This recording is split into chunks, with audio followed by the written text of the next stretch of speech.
Gênesis 4. Nós iremos ler primeiramente, para depois poder compreender a palavra de Deus. Gênesis 4, 17 até o 26, ok? Gênesis 4, 17 ao 26. Diz assim a palavra de Deus: Caim teve relações com sua mulher, e ela engravidou e deu à luz a Enoque. Depois Caim fundou uma cidade, a qual deu o nome de seu filho Enoque. A Enoque nasceu Irade. Irade gerou a Meujael a Metusael, e Metusael a Lameque. Lameque tomou duas mulheres. Uma chamava-se Ada e a outra Zilá. Ada deu à luz Jabal, que foi o pai daqueles que moram em tendas e criam rebanhos. O nome do irmão dele era Jubal, que foi o pai de todos os que tocam harpa e flauta. Zilá também deu à luz um filho chamado Tubal-Caim, que fabricava todo tipo de ferramentas de bronze e de ferro. Tubal-Caim teve uma irmã chamada Naamá. Disse Lameque às suas mulheres: Ada e Zilá, ouçam-me, mulheres de Lameque, escutem as minhas palavras. Eu matei um homem porque me feriu, e um menino porque me machucou. Se Caim é vingado 7 vezes, Lameque o será 77. 25. Novamente, Adão teve relações com sua mulher, e ela deu à luz outro filho, a quem chamou Sete, dizendo: Deus me concedeu um filho no lugar de Abel, visto que Caim o matou. Também a Sete nasceu um filho, a quem deu o nome de Enos. Nessa época, começou-se a invocar o nome do Senhor. Até aqui a palavra de Deus. Vamos orar. Pai querido, pedimos ao Pai que neste momento possamos compreender a Tua palavra por meio do Teu Santo Espírito. Nos ajude a prestarmos atenção naquilo que o Senhor quer falar conosco essa noite. Pai, nos ajude a entender que o Senhor nos chamou para sermos uma geração diferente dessa a qual Caim gerou. Pedimos ao Pai que o Senhor nos ajude a compreendermos essas verdades e vivermos o verdadeiro Evangelho da geração dos filhos de Deus. É que oramos em nome de Jesus. Amém. Semana passada nós falamos a respeito da morte de Abel, quando Caim matou Abel, e então começou-se aquilo que nós chamamos da descendência de Caim e depois da descendência de Sete. A consequência do seu pecado, do pecado de Caim, foi que ele deveria viver eternamente como um forasteiro. Enquanto vivesse, viveria como um forasteiro. E a terra não produziria mais nada de bom para ele. Lembrando que Caim, ele era um agricultor, e mesmo sendo agricultor, Deus disse que o seu pecado seria então que nunca mais a terra daria retorno para ele de ter algum alimento. Mas o mais importante aqui é que ele deveria viver então como forasteiro, como um peregrino. Nunca ele iria se estabelecer em uma cidade, em um local.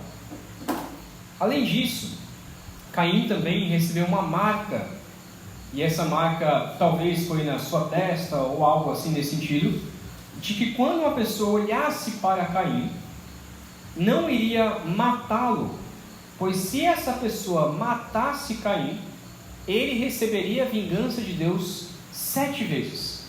Então, enquanto Caim foi amaldiçoado por Deus uma vez, se essa pessoa matasse Caim, ele receberia a consequência, a vingança do Senhor 7 vezes mais do que Caim recebeu.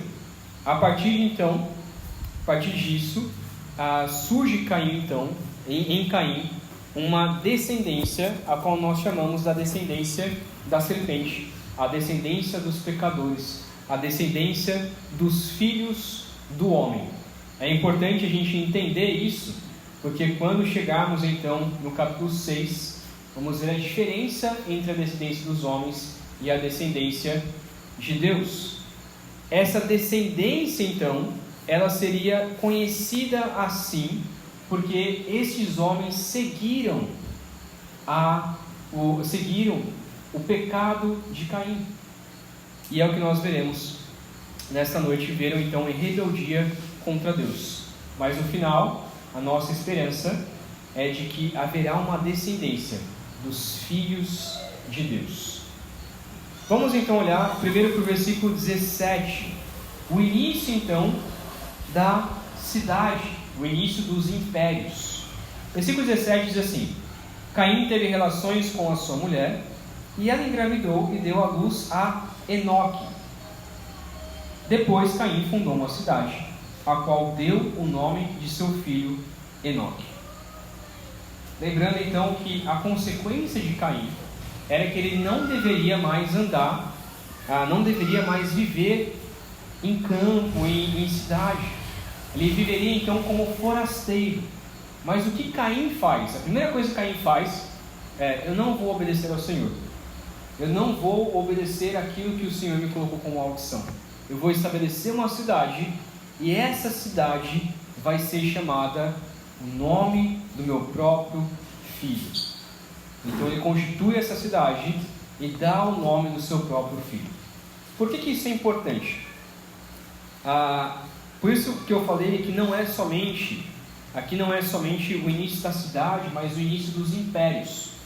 A partir de Caim, principalmente dos filhos de Enoque, onde ele coloca que nasceu Irade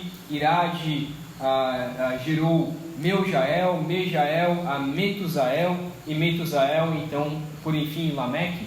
Todos esses nomes, principalmente o nome de Irade, possivelmente eram nomes então de cidade. Então, quando Caim ele tinha então seus filhos e netos, esses seus filhos e netos constituíam então cidades. E a partir então dos seus outros filhos e seus netos, eles se colocavam então como os imperadores. E à medida que o povo ia então se multiplicando, eles se constituíam como reis, como governantes dessas próprias cidades. Então o que mostra aqui na vida de Caim é que ele contrariou a ordem de Deus de viver como peregrino e colocou: eu não vou viver como peregrino, mas eu vou constituir impérios para os meus próprios filhos. Alguns arqueologistas que dizem que essas cidades, principalmente a cidade de Irade, ela existe até hoje. É claro que veio o dilúvio, mas depois do dilúvio, à medida que o povo foi então se multiplicando novamente, existem algumas cidades com nomes parecidos, principalmente com o nome de Irade. E então países com nome parecido. Então alguns especulam que seja uma referência a esses impérios do passado. E existem alguns escritos antigos que dizem que antes de Babel e antes do dilúvio existiram impérios. E esses impérios então são dos filhos de Caim. Esses impérios são estabelecidos porque Caim quer que o seu nome ele prevaleça, que o nome dos seus filhos sejam grandiosos e sejam poderosos. Versículo 18 ao versículo 19 então mostra a respeito de Lameque, especificamente no versículo 19. Versículo 19 diz assim: Lameque tomou 2 mulheres, uma chamava-se Ada e outra Zilá. Por que é importante essa parte aqui? Porque mostra o que é a descendência de Caim. Possivelmente aqui era o seu trineto ou tataraneto, e esse neto, lembrando que as pessoas daquela época, Adão, Caim e tantos outros, viviam cerca de 800, 900 anos. Então Caim viu, estava junto com esse seu trineto, junto com Lameque, e possivelmente ensinou tudo de errado para o seu filho, para o seu neto Lameque, para os seus filhos. Lameque, ele foi um homem extremamente corrupto. a gente vai ver duas coisas sobre Lameque. E a primeira coisa que Lameque inicia é justamente a poligamia. A poligamia não era aceita por Deus. Alguns pensam, mas Abraão teve Sara e teve a concubina. Mas Jacó teve outras mulheres. Mas tantos outros tiveram outras mulheres. Então quer dizer que Deus aprovava isso? Não. Deus não aprovava homens terem 2, 3 mulheres. E graças a Deus por isso, né? Mas Deus não aprovava isso.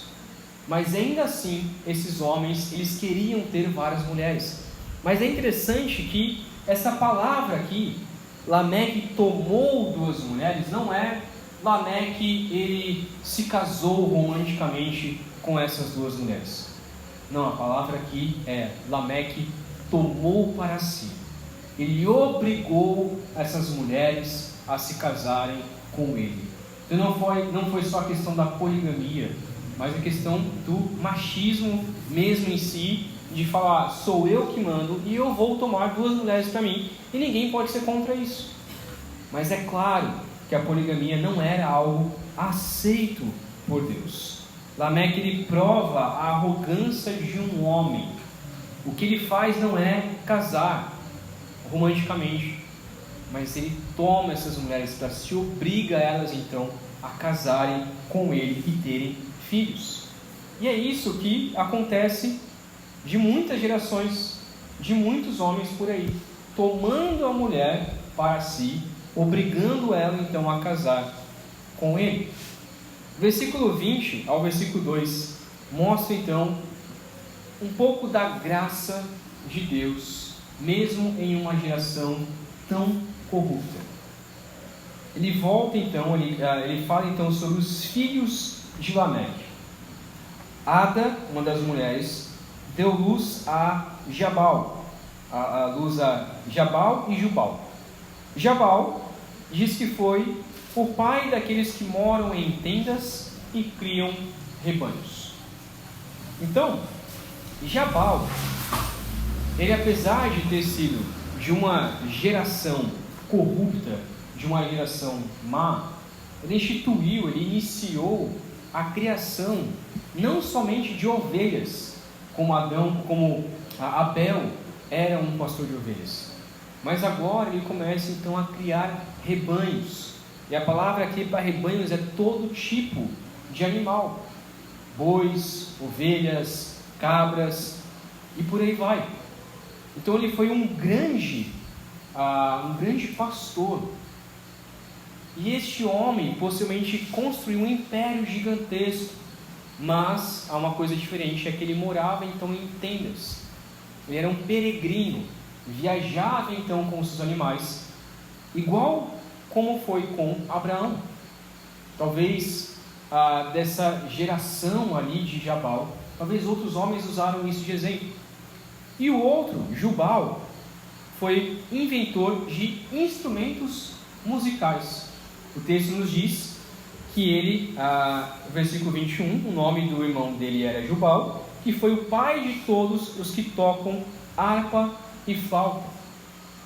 Não quer dizer que ele inventou a música, mas quer dizer que possivelmente foi o homem que inventou os instrumentos, que criou os instrumentos, criou a harpa e a flauta. Talvez a palavra harpa aqui signifique mais como instrumentos de corda. Então não que fosse uma harpa como a gente conhece hoje em dia, mas algum instrumento parecido que se tocava ali com cordas. E a flauta, então, instrumento de sopro. Então ele inventou algum tipo de instrumento que quando você soprava, saía um som. Mas se ele era de uma descendência pecaminosa, como que ele inventou instrumentos musicais? Já ver sobre isso. E por fim, o último filho então, o filho de Zila, na verdade, foi Tubal-Caim. O seu próprio nome, fazendo referência ao próprio nome de Caim. Ele foi o inventor das ferramentas de bronze e ferro. Uma melhor tradução para isso seriam ferramentas de corte de bronze e ferro. E essas ferramentas de corte não era para simplesmente para usar no dia a dia, em ferramentas no nosso trabalho. Essas ferramentas de corte aqui eram usadas para guerras. Então, possivelmente, Tubal-Caim, ele foi o homem que se iniciou a guerras contra outros povos que estavam surgindo também. E então ele começa a guerrear e formar o seu império. E essas ferramentas então de bronze e ferro eram usadas para isso, mas também para o uso do cotidiano. O que nós podemos concluir então com essa história? Pode ser que a gente não consiga tirar nenhuma lição quanto a isso, né? Simplesmente homens que inventaram coisas. O que isso tem a ver com a gente? A gente tem que lembrar que essa geração de Caim era uma geração pecaminosa. Mas ainda assim, Deus, por meio da graça comum, dá habilidades, dá inteligência a esses homens, para criarem coisas que nós usamos até hoje. E nós poderíamos dizer assim, já que Jubal, ele foi o pai dos instrumentos, por que nós usamos instrumentos então na igreja? Não deveríamos usar, porque afinal quem inventou foi um homem ruim. Quem inventou foi um homem pecaminoso. E ele inventou instrumentos e possivelmente ele tinha inventado instrumentos para adorar os seus deuses, ou então para festas de orgia que eram feitas naquela época. Mas ele inventou esses instrumentos e nós podemos usar instrumentos na igreja? Sim. Tubal-Caim inventou ferramentas e nós podemos usar as ferramentas no nosso dia a dia? Sim. Jabal inventou ali as tendas e começou a apacentar os rebanhos. Nós podemos também apacentar rebanhos? Obviamente que sim. O que o texto quer nos ensinar é que esses homens, apesar de serem pais dessas coisas, Deus dá graça para que eles vivam, mesmo sendo pecaminosos, mas vivam aqui nessa terra, e nós possamos desfrutar da inteligência de homens ímpios. E até hoje isso acontece. Até hoje a gente assiste vídeo de professores, ou mesmo na escola, ou na faculdade, que não tem nada a ver com Deus. Muitos são ateus. A gente não despreza o ensino. A gente não despreza aquilo que esses professores querem ensinar. Os instrumentos que nós temos em nossas mãos aqui na igreja não foram inventados, todos não foram inventados, porque o inventor pensou, eu vou inventar um instrumento para adorar ao Senhor especificamente. Não, muitos foram inventados, talvez até para adorar Satanás. Tambores, por exemplo, veio possivelmente da cultura africana, onde muitos tambores eram usados, e são usados até hoje, para adorar demônios. Isso quer dizer que nós não podemos pegar esses instrumentos e trazer para a igreja porque adoram demônios? Pelo contrário, nós podemos utilizar dessa graça comum que Deus deu a esses homens e redimir essas coisas para adorarmos ao Senhor.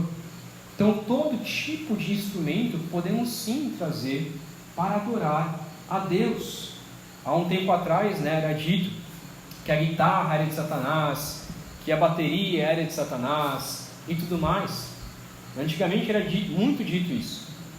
Mas nós entendemos que nós podemos redimir esses instrumentos para a glória de Deus.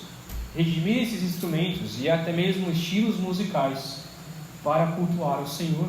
Assim como nós fazemos com ferramentas, assim como nós fazemos com o nosso trabalho, assim como nós fazemos no dia a dia. Podemos fazer essas coisas para a glória de Deus. E agradecemos esses homens que inventaram essas coisas. E nós podemos então fazer tudo para a glória de Deus. Versículo 23 e versículo 24, ele volta então sobre a vida de Lameque. Diz então o seguinte: disse Lameque às suas mulheres, Ada e Zilá. Isso aqui é uma poesia, ok? Ouçam-me, mulheres de Lameque. Já mostrando a sua arrogância, né? Vocês são as minhas mulheres. Ouçam-me, minhas mulheres. Escutem minhas palavras. Eu matei um homem porque me feriu, e um menino porque me machucou. Só um parênteses aqui. Isso aqui é uma poesia que ele inventa, né? Talvez uma música que ele começa então a cantar com orgulho, com arrogância. Ouçam, mulheres de Lameque, talvez cantando então essa poesia, uma poesia extremamente arrogante. Ele diz então que ele matou um homem porque esse homem o feriu, matou um menino porque esse menino o machucou. Possivelmente não é que ele tenha matado duas pessoas, mas nós entendemos que aqui, por ser uma poesia, ele colocou um sinônimo, um paralelismo, a ideia de que ele repete a mesma frase para explicar duas vezes. Isso é muito comum na poesia, isso é muito comum na música. Então quer dizer que ele matou um homem porque o feriu. E este homem era um jovem. Alguns interpretam talvez até um menino, talvez até uma criança. E este homem o machucou, e é por isso que ele então o mata. Lameque fez o certo? Obviamente que não. O que Lameque faz então é o segundo assassinato, se não houve, na história não diz se houve algum assassinato anterior, mas talvez o segundo assassinato na história da humanidade, imitando então o caminho do seu tataravô, tetravô, Caim. Então ele olha para a história de Caim e diz, já que Caim matou, eu também vou matar. Mas é interessante que ele diz assim, é porque me machucou, é porque me feriu. Parece que ele como se estivesse dizendo, foi legítima defesa. Mas não, porque se alguém te fere, a lei diz que o máximo que você pode fazer é ferir aquela pessoa, em sua proteção. Possivelmente esse homem não o feriu para o matar, mas o feriu, simplesmente o machucou. Então, já que me machucou, eu vou lá e agora eu vou matar esse homem. E essa poesia, ele fala isso com orgulho, ele canta isso com orgulho, com arrogância, com alegria. Eu matei um homem, eu sou um assassino. É um homem extremamente orgulhoso e arrogante. E então no versículo 24, ele se coloca no lugar de Deus. Lembrando então da história, que Caim foi condenado por Deus com uma marca, e essa marca que Caim foi condenado, se alguém o matasse, se alguém matasse Caim especificamente, não é matasse outra pessoa, se alguém matasse Caim, a vingança de Caim então viria sobre 7 vezes mais sobre aquela pessoa. E aí, Lameque, olhando para essa história, diz o seguinte: bom, Caim matou Abel, e aí recebeu essa sentença também como em forma de proteção. Então, já que Caim recebeu essa marca, eu matei um outro homem, então eu também mereço uma proteção de Deus. Ninguém mais pode me matar. Ninguém mais pode me matar. Só que Ele coloca essa proteção para si. Não é Deus que coloca para ele, é Ele quem coloca. Ele quem é tão arrogante que diz assim, já que Caim fez isso, então eu também mereço uma proteção de Deus dessa maneira. Só que se Caim é vingado 7 vezes, se alguém matar Caim é vingado 7 vezes, ele é tão orgulhoso que ele diz o seguinte: eu vou multiplicar isso aqui, muito mais que multiplicar, eu vou colocar 77. Talvez esse 77 seja na verdade 70 vezes 7. Então não só 77 ou então seria 70 vezes 7. A gente não sabe direito se seria isso. Mas Lameque então, ele diz: se alguém fizer uma coisa contra mim, você vai receber a sentença de Deus e vou ser vingado 77 vezes. Só que é Ele quem coloca, não é Deus quem faz isso. Mostra então a total arrogância desse homem. É interessante que nós podemos fazer um paralelo aqui e nos lembrar o que Jesus diz. Jesus disse que quando uma pessoa te ferir, quando uma pessoa te magoar, quando uma pessoa fizer alguma coisa contra você, o que você deve fazer? Deve perdoar quantas vezes? 70 vezes 7. Ou talvez até mesmo 77. Então, seriam 490 vezes aqui. A ideia então que Jesus está colocando é que ao invés de você matar uma pessoa porque te feriu e ser vingado 77 vezes, você deve perdoar essa pessoa. Isso está lá em Mateus 18, 22. Você deve perdoar essa pessoa. Não deve olhar na questão de ser olho por dente. Então a pessoa fez alguma coisa, então eu vou fazer uma coisa contra ela também porque ela merece. Pelo contrário, se alguém te feriu, você vai até ela e perdoa ela. Quantas vezes? 70 vezes 7. E era perdão por dia. Então por dia, se a pessoa pecasse contra você 70 vezes 7, 490 vezes, você deveria perdoar elas todas as vezes que ela pecou contra você. Obviamente é difícil alguém pecar tanto contra uma pessoa específica. Então o que Jesus está ensinando, você tem que perdoar todo momento, toda hora você tem que buscar o perdão. Mas não era assim com Lameque. No entanto, essa geração de Caim, ela seguiu-se. E quando a gente chega então lá no capítulo 6, acontece então a corrupção ainda maior desses homens, que é o que nós veremos mais para frente. Não vamos ver a respeito disso agora. Mas a geração de Caim foi uma geração que continuou sendo uma geração corrupta, ao ponto de quando vem então a Arca de Noé, essa geração então ela é encerrada.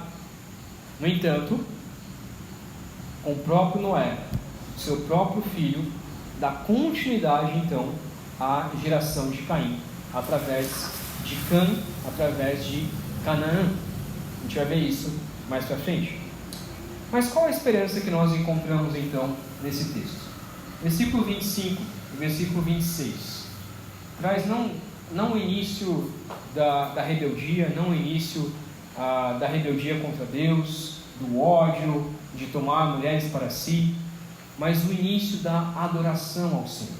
Enquanto a descendência de Caim buscava os seus próprios interesses, a descendência de Sete busca então os interesses do Senhor. Olha o que diz o versículo 25 e 26.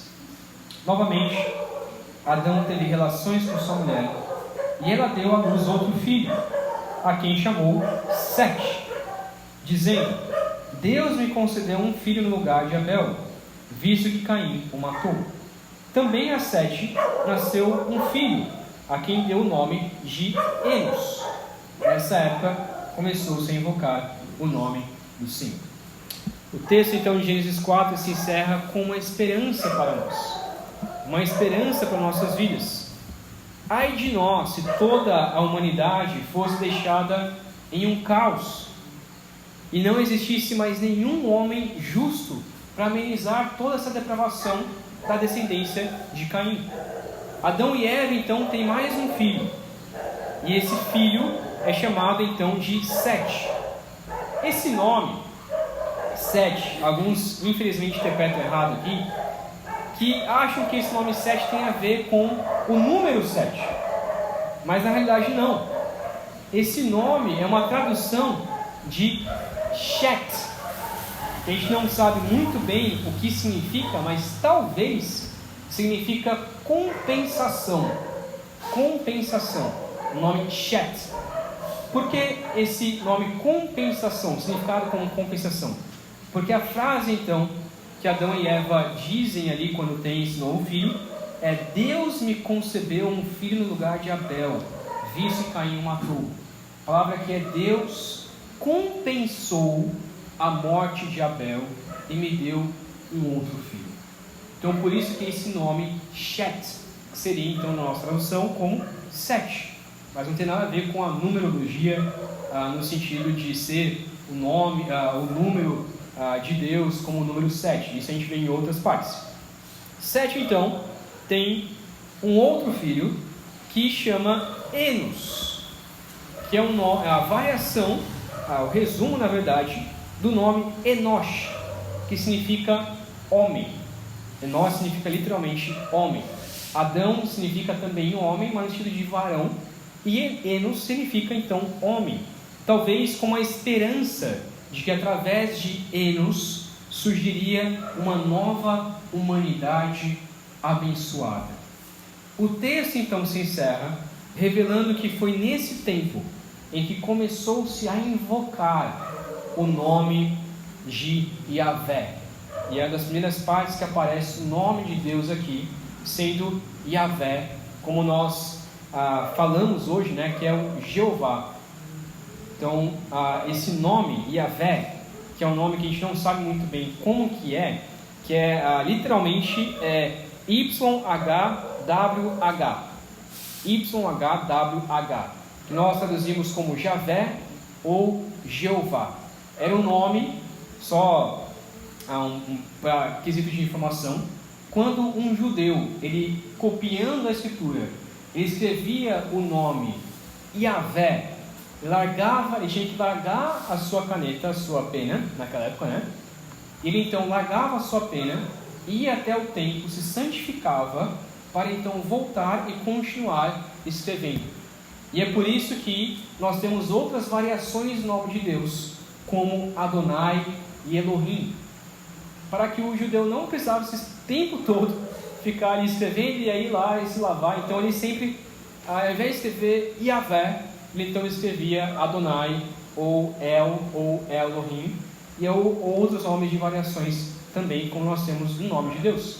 Mas a palavra então aqui diz que nessa época começou a invocar o nome de Yahvé. Há três perspectivas sobre essa questão. Primeiro, que talvez seja a primeira vez que começaram a chamar Deus de Yahvé. Talvez Deus tenha revelado esse nome para eles, então eles começaram a invocar, a falar este nome Yahvé. Segundo, talvez foi quando começou-se a organizar os cultos ao Senhor. E aqui era um culto familiar, o culto com Adão, com Eva, com Sete, com os seus filhos, com suas irmãs, com todos ali ao redor, com eles. E aí nessa época começou-se então a cultuar ao Senhor, a invocar o nome do Senhor no sentido de adorar a Deus, com canções, com melodias, com explicações sobre quem é o Senhor. Então aqui possivelmente foi quando começou-se o culto a Deus. Ou talvez foi quando eles começaram a pregar sobre o Senhor, a falar sobre o Senhor para outras pessoas, talvez até mesmo para os descendentes de Caim. A gente não sabe ao certo, mas seja qual for essa possibilidade, é um contraste muito grande com a família de Caim. Enquanto os filhos de Caim só pensavam em si mesmos, só pensavam no seu umbigo, só pensavam na sua glória, só pensavam em construir cidades para si, só pensavam em tomar mulheres para si, só pensavam em fazer instrumentos de guerra, em instrumentos para adorarem seus cultos aos seus deuses ou a si mesmos, as suas festas, as suas orgias. Só pensavam em criar rebanhos e mais rebanhos para se enriquecer. Enquanto isso, a família de Adão, a família de Eva, a família de Sete, a família de Enos, fora dessa família de Caim, adoravam ao Senhor, buscavam a Deus. Podemos concluir então que os descendentes de Caim dão início a uma geração egoísta e depravada, mas ainda há filhos fiéis que adoram ao Senhor. É interessante que, olhando para o todo da Escritura, sempre existirá duas gerações nesse mundo. Uma que segue a serpente, que segue Satanás, que segue Caim. E são chamados então os filhos do homem, os filhos de Caim. E outra, uma que segue ao Senhor, uma que busca a Deus, uma geração que busca a Cristo Jesus. A Bíblia só nos dá duas possibilidades: ou você é filho do diabo, ou você é filho de Deus. Ou você é descendente de Caim, ou você é descendente de Sete. E obviamente aqui não de sangue. que todos nós, na verdade, somos descendentes de Sete, somos descendentes de Noé. A geração de Caim, ela se encerrou quando foi na arca de Noé. Mas todos nós podemos ou ser descendentes de Caim e viver a nossa vida para nós mesmos, ou descendentes de Sete para cultuar ao Senhor. Eu quero ler com vocês João capítulo 8. João capítulo 8, em que Jesus fala justamente sobre isso. João 8, versículo 38 ao 47.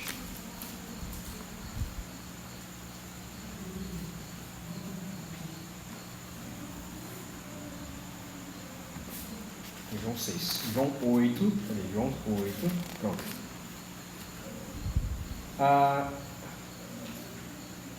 A partir do versículo 31, os judeus, eles começaram a dizer que eles eram, na verdade, filhos de Abraão. Somos descendentes de Abraão e nunca fomos escravos de ninguém. Jesus está dizendo, não, vocês na verdade são escravos. Então, Jesus rebatendo a eles, e eles todos orgulhosos, dizendo que eles são filhos de Abraão, ou seja, são filhos na fé, eles são filhos que receberam a fé de Abraão, são descendentes de Abraão e por isso que são salvos. Jesus diz para eles, a partir do versículo 38 até o 47: Eu lhes estou dizendo o que vi na presença do Pai, e vocês fazem o que ouviram do pai de vocês. Abraão é nosso pai, responderam eles. Disse Jesus: Se vocês fossem filhos de Abraão, fariam as obras que Abraão fez. Mas vocês estão procurando matar-me, sendo que eu lhes falei a verdade que ouvi de Deus. Abraão não agiu assim. Vocês estão fazendo as obras do pai de vocês. Protestaram eles: Nós não somos filhos ilegítimos. O único pai que temos é Deus.